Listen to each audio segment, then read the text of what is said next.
found at our website, gracelife.org. Now, here's Dr. Bing. Well, good morning to you. It's good to see you in person and to speak with you face to face. I think last time it was, I was speaking into my telephone. And that's not a lot of fun. I just don't get pumped up to do that.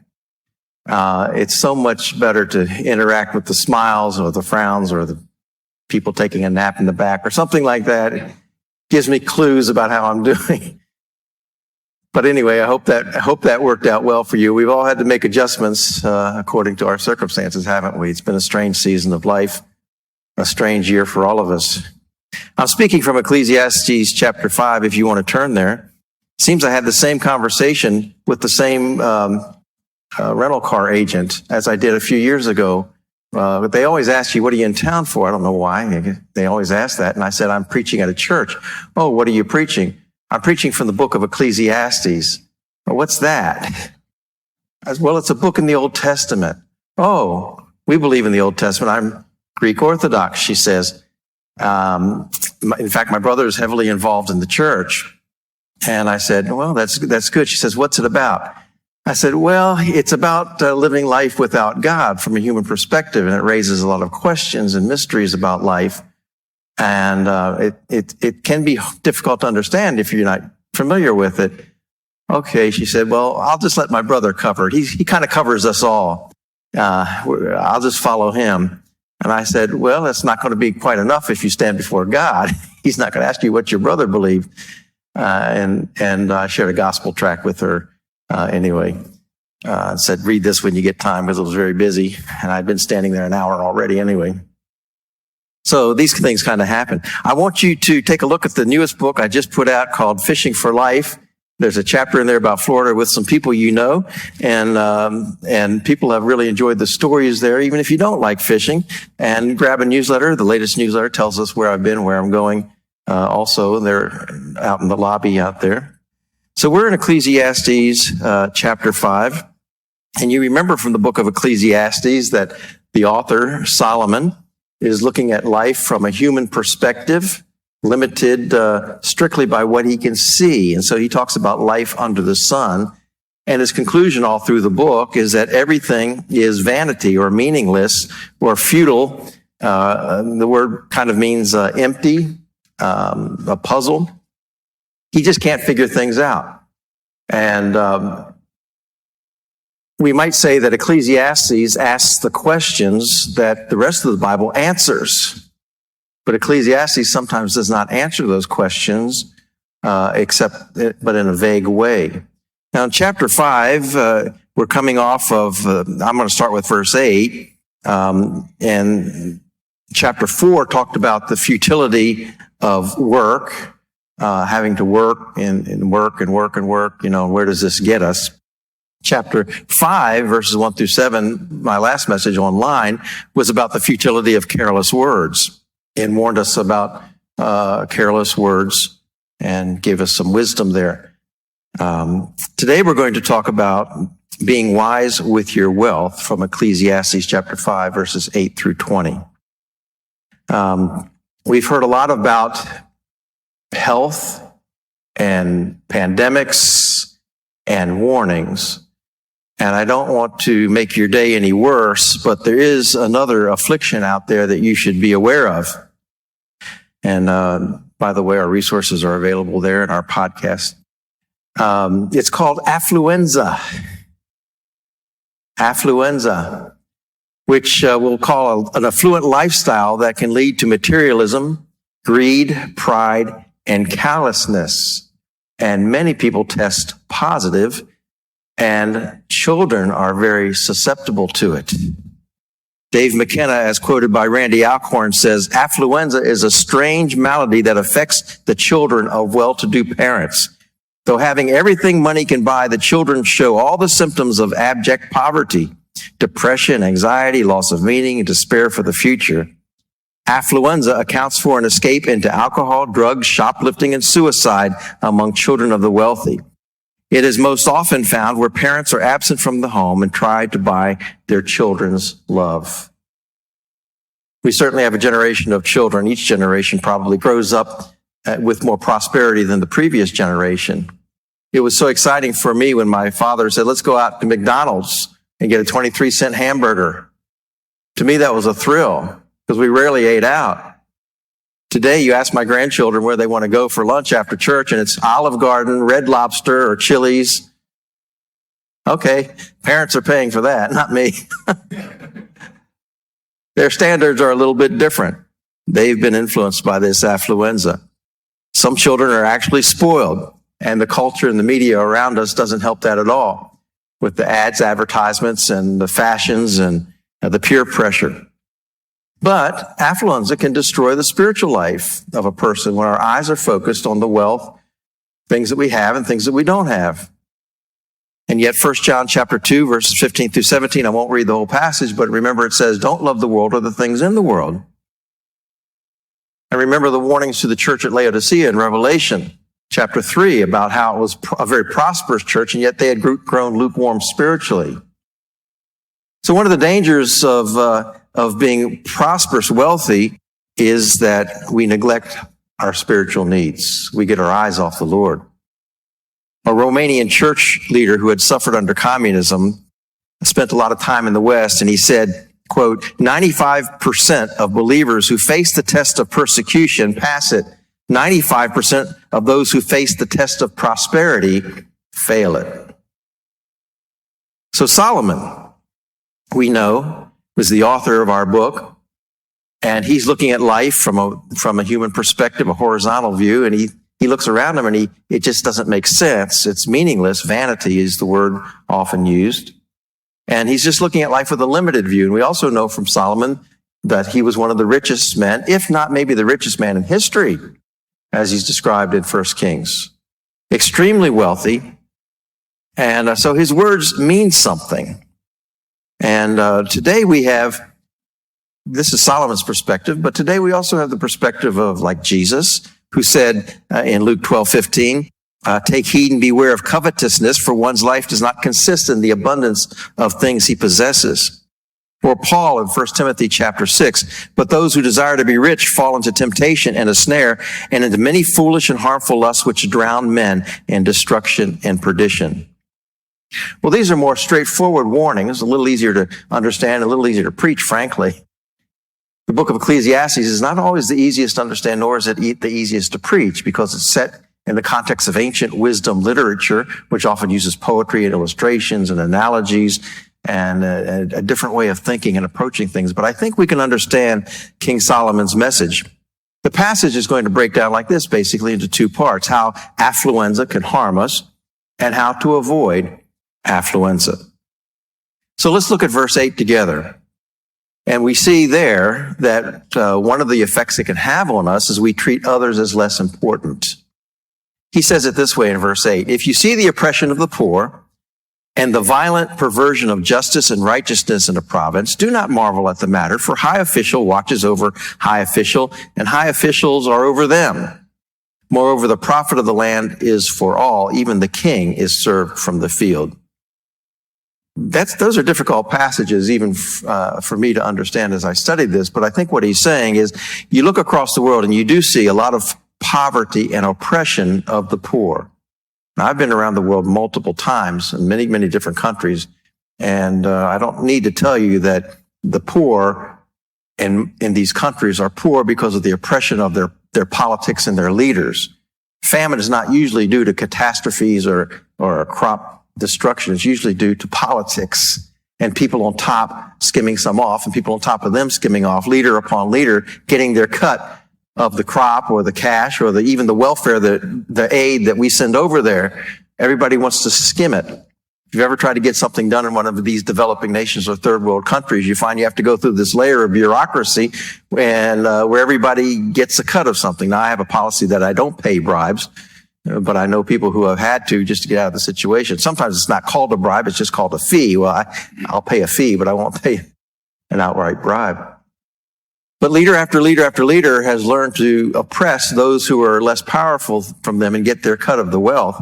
And yet the land is there and it profits all. Even the king himself is profited from the work of the common man. But the point here is that these who are in power and a wealthy position can easily oppress the poor. There's a hierarchy of power provided by wealth. The system of cronyism, the good old boy system, where people get in their friends and they begin to exploit others for their own sake.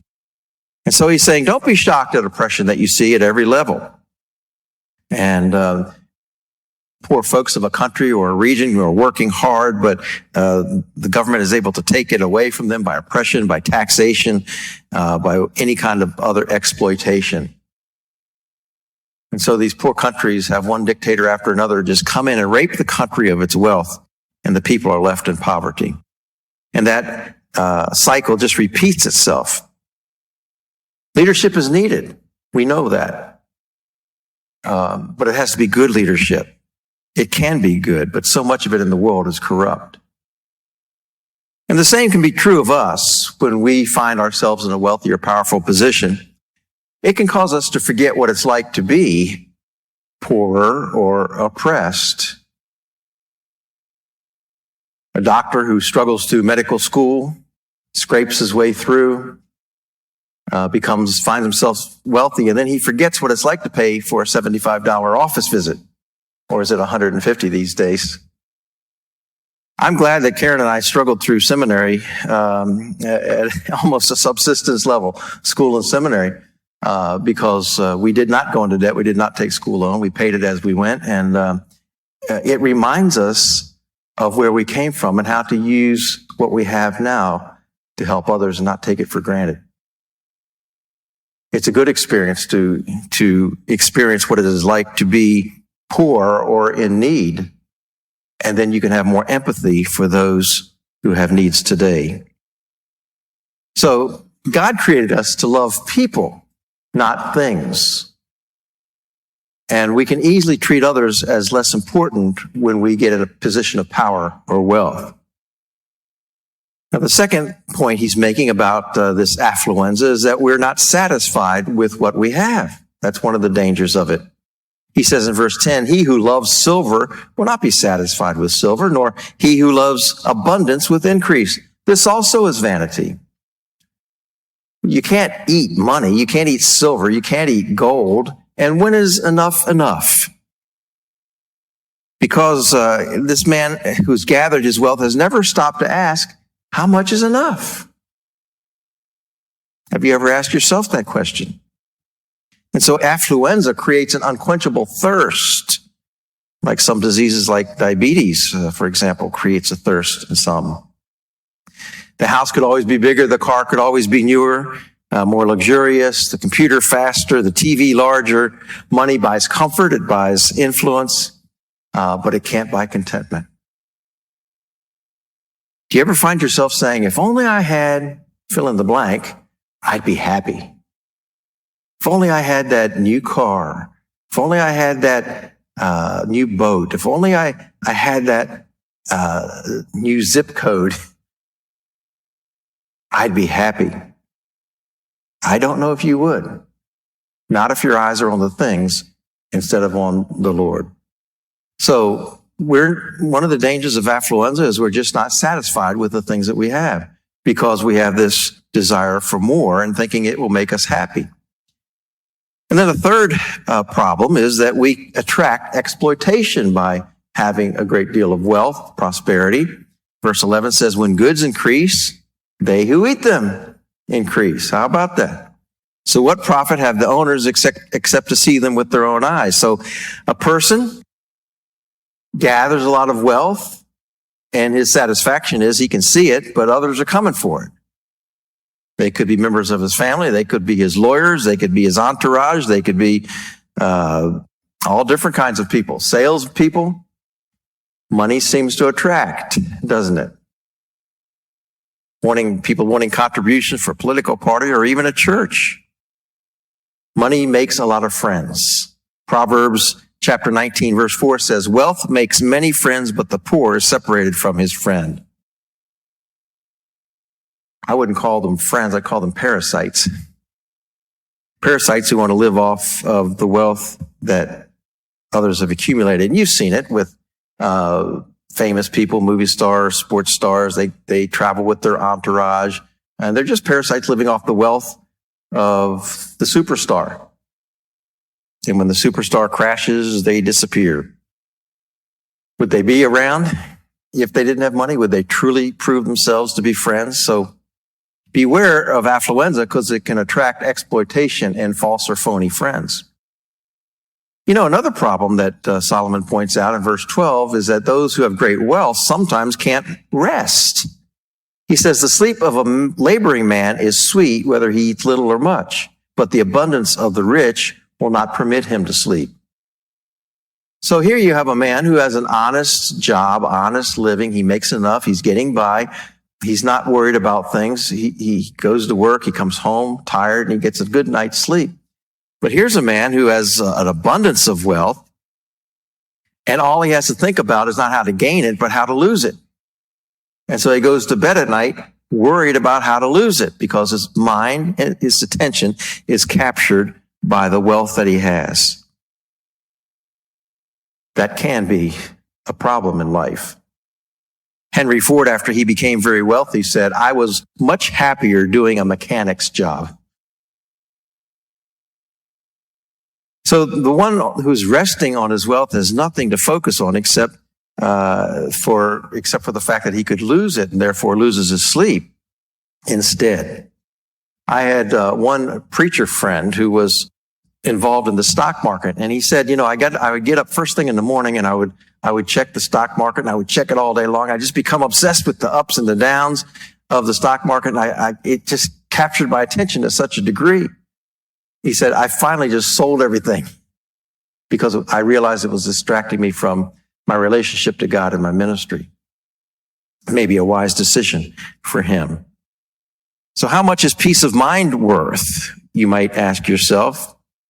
Would that new job, that new position, that promotion really bring you the peace of mind that we all want?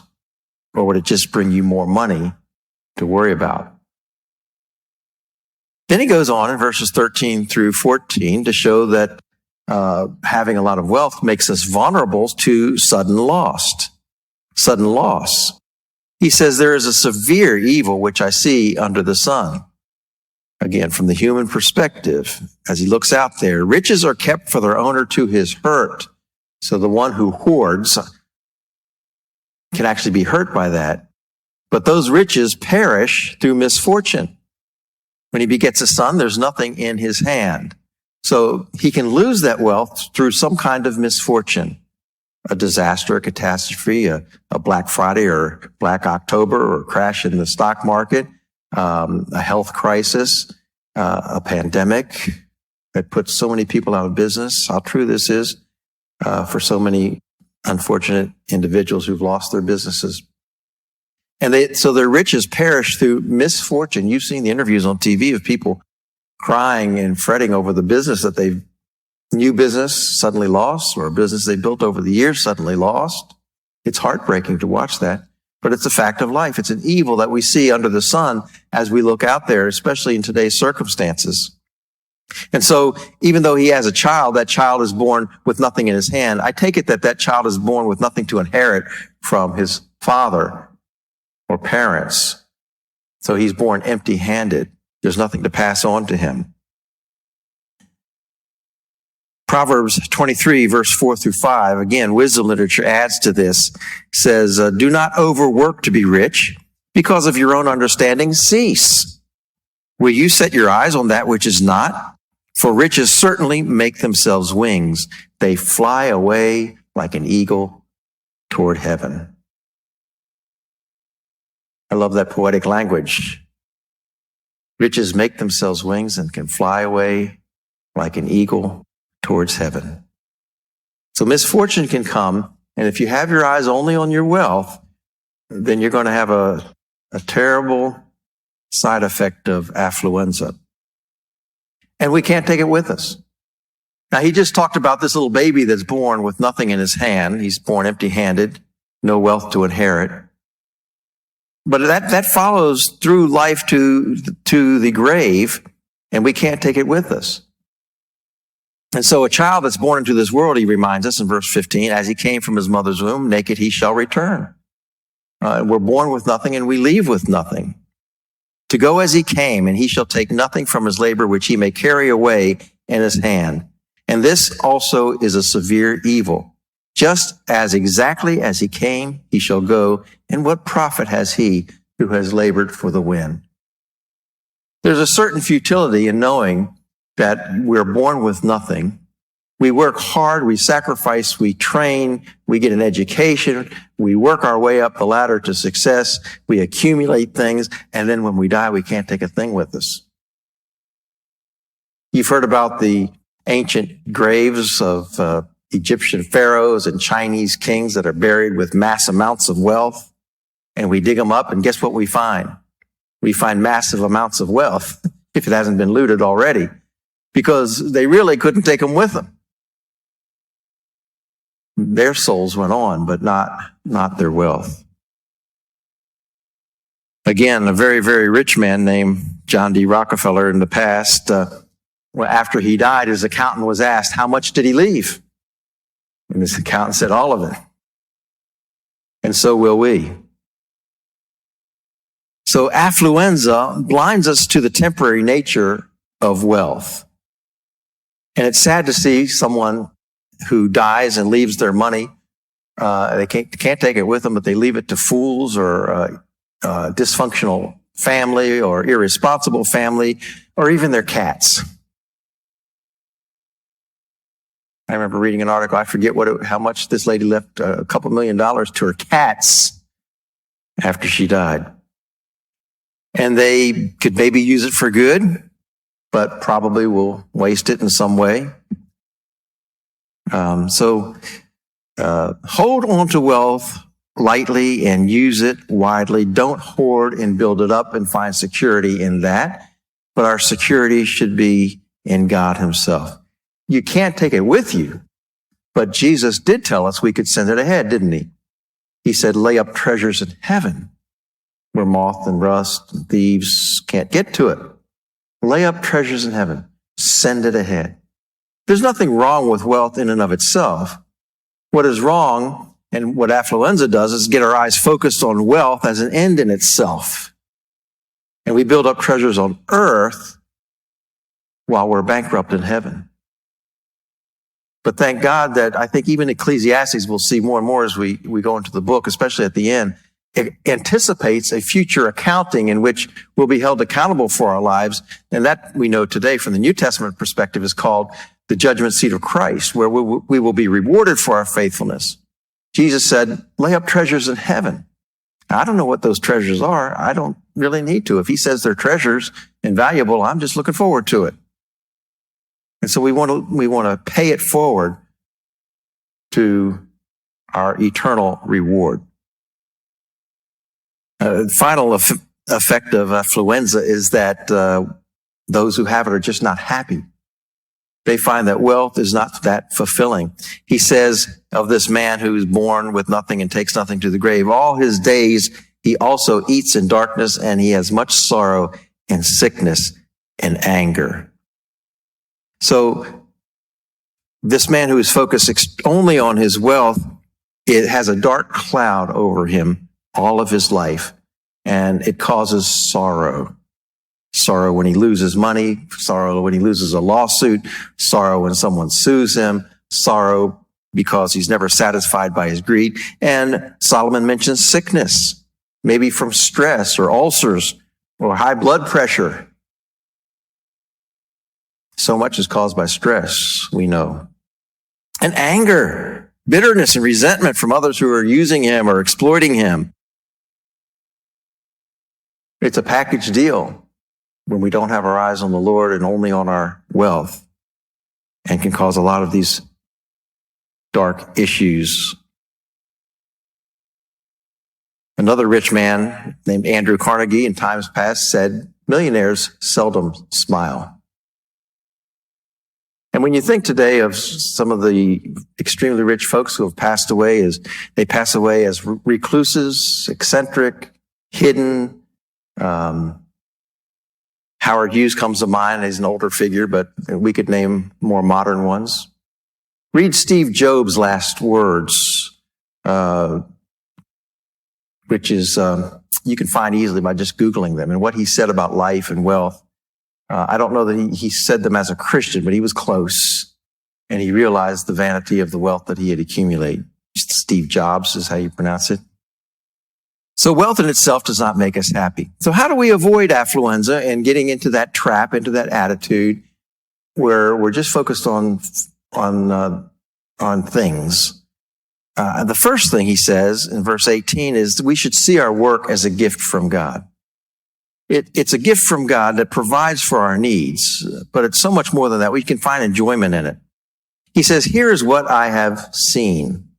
It is good and fitting for one to eat and drink, and to enjoy the good of all his labor in which he toils under the sun all the days of his life, which God gives him, for it is his heritage. Now, Solomon is saying, hey, it's good to enjoy life. It's good to find satisfaction in what God has given us, especially what he's given us to do. Work is not a curse. Work should be looked at as a gift from God. It doesn't mean that you'll always enjoy every job that you have, but you'll certainly enjoy the benefit of and the dignity of doing something, the dignity of a paycheck, and the satisfaction of doing something that meets your needs or the needs of your family. And so in that sense, it is good, and you could enjoy it, and enjoy it all the days of your life, which you toil under the sun. Again, just life on the human level. And he recognizes it here as God's gift. Enjoy the experience of life as we travel down the path. Don't always look for the greener grass. It's just as hard to mow sometimes. Not that we don't look for good opportunities, of course.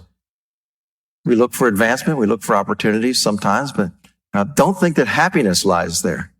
Happiness is learning to enjoy your present status where you are. And then he goes on in verse 19 and 20 as we conclude, see your wealth also as a gift from God. As for every man to whom God has given riches and wealth, and given him power to eat of it, to receive his heritage and rejoice in his labor, this is the gift of God. For he will not dwell unduly in the days of his life, because God keeps him busy with the joy of his heart.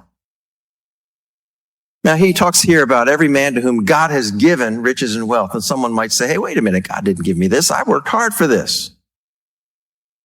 Well, our perspective may be a little bit off. Like in Deuteronomy, where Moses warns the Jewish people, when you get into Israel and you prosper and your cattle are growing and your crops are going, remember it is, and you grow wealthy, remember it is God who gives you the power to gain wealth. Isn't that true? He puts you in a country that allows you to gain wealth. He gives you a political system that allows you to gain wealth. He gives you the skills, abilities, the aptitudes, the personality, the training to gain wealth. And so you're just there to work and to work out what God has allowed you to do in your circumstances and to give you, and to work out his gifts that he's given to you. So wealth is not condemned by King Solomon in his wisdom. He's just simply saying, don't try to find your satisfaction there. Just look at your work, look at your circumstances as a gift from God. And then you'll be like a man who's not wasting his days or whiling away his days, but you'll be busy with the joy of your heart. Keep busy and enjoy life. Don't fret over its brevity and its difficulties. Have a happy heart. Have you learned to find enjoyment in your work and in your life and in your status and your wealth? It is a gift from God. If you've traveled other places in the world, you'll find how lucky, how gifted we are to live in this country and to earn what we do. Not for the purpose of hoarding, but for the purpose of passing it on to others. Well, what do we conclude from this? Well, affluenza is a powerful and contagious affliction. It influences people easily. They have nothing else to live for. God is not in the picture. God is not in their life. So if God is not in your life, eat, drink, make a lot of money, for tomorrow we die. And that worldview controls a lot of people in our world today. It doesn't make the world a very pretty place. It's a powerful and contagious affliction. And the best preventative is a biblical mindset. A biblical mindset that sees wealth not as an end in itself, but a blessing from God, given to us as a gift to enjoy. And we can learn to be content in whatever circumstances we're in. That's echoing Philippians 4:11, where Paul says, "Not that I speak in regard to need, for I have learned in whatever state I am to be content." Contentment is something Paul learned when he prospered or when he was sitting in, and he wrote that from a jail cell. We learn to be content with what we have. Now here we are, a virus has locked us into a jail cell of sorts, hasn't it? We're quite restricted in what we can do. We're locked down to a certain degree. Are you content? You maybe are here today and you've lost your business. You've lost part of your income. It's difficult, but can you see God in it? Are you content to trust God with your needs? Learn whatever state we're in. It's not talking about Florida and Texas. Whatever condition you're in, to be content. How do we do that? By seeking Christ's kingdom first. Seek first the kingdom of God and his righteousness, and all these things will be added to you. God's got the future. Trust him with it. Seek Jesus Christ first, and the material things that we need to live, even if it's an accumulation of wealth, will be his blessing added to it. Let's keep Jesus Christ as our focus, not the things of this world that will perish someday. We can't take them with us, but he will always be with us.